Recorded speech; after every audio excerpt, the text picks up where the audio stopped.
Assalamualaikum warahmatullahi wabarakatuh. Salam sejahtera untuk kita semua. Kami dari kelompok 6 Prodi Pendidikan Agama Islam di Perguruan Tinggi Widyaswara Indonesia. Baiklah, pada kesempatan kali ini kami akan membahas mengenai pola pendidikan Islam di Spanyol era awal tinjauan historis filosofis. Membicarakan tren Spanyol Islam dalam konteks sejarah pendidikan dan peradaban Islam sangat menarik untuk dicermati dan dikaji.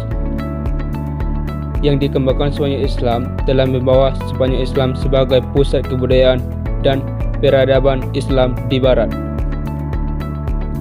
Kondisi Spanyol prakedatangan Islam sungguh sangat diperhatikan, terutama ketika masa pemerintahan Raja Gotik yang melaksanakan pemerintahan dengan besi.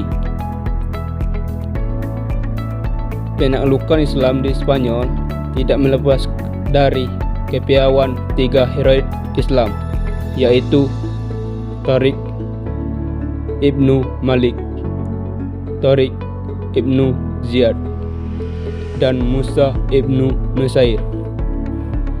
Kedatangan Islam di Spanyol telah membawa perubahan yang sangat besar, terutama di bidang sosial dan ilmu pengetahuan serta kebudayaan. 1.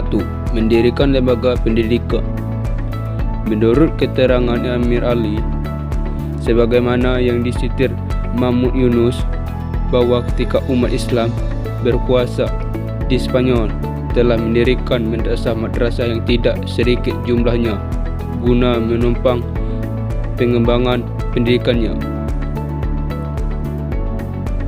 Guna melakukan sosialisasi ilmu pengetahuan lebih lanjut, Khalifah Abdurrahman mencoba merintisnya dengan mendirikan Universitas Córdoba sebagai pusat ilmu pengetahuan. Kondisi masyarakat yang sangat kondusif bagi pengembangan ilmu pengetahuan Spanyol Islam digambarkan Al-Naqri sebagaimana yang disitir Asma Hasan Fahmi sebagai masyarakat yang sangat gemar menurut ilmu.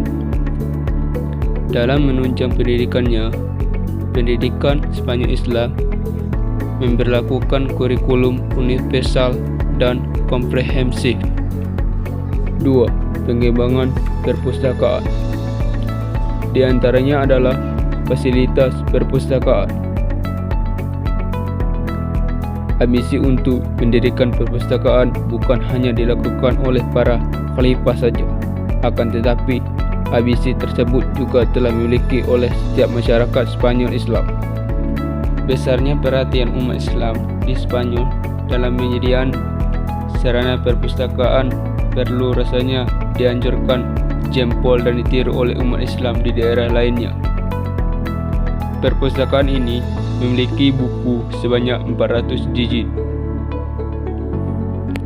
Terlepas dari berbagai fenomena di atas yang dijelaskan, kemajuan ilmu pengetahuan Spanyol Islam tidak terlepas dari berbagai faktor penunjang, baik faktor internal maupun faktor eksternal. Faktor internal adalah faktor ajaran Islam sebagai motivasi, nilai, dan doktrin. Sedangkan faktor ekstrinsik merupakan faktor yang berhubungan dengan upaya kaum muslimin Spanyol dalam menciptakan kultur Islam dalam bentuk peradaban. Faktor tersebut antara lain adalah faktor kekuasaan. Kedua, faktor akademis.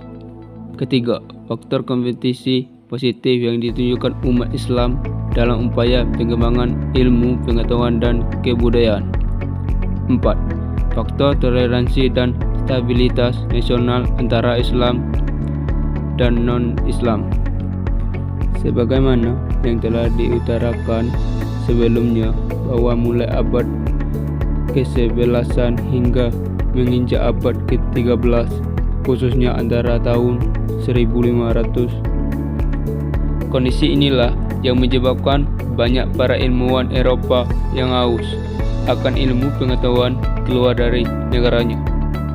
Perkenalan mereka dengan dunia Islam menyebabkan mereka kaum dengan kebijaksanaan pemerintahan dan semangat umat dalam pengembangan ilmu pengetahuan. Demikianlah upaya besar-besaran yang dilakukan oleh para ilmuwan Eropa dalam mentransfer ilmu pengetahuan di dunia Islam pada abad pertengahan, khususnya di Spanyol yang secara geografis lebih dekat dengan negara-negara non-muslim di Eropa. Eksistensi perkembangan ilmu pengetahuan yang dikembangkan oleh peradaban Spanyol Islam di segala bidang telah menjadikan sebagai sebuah negara adik kuasa di zamannya.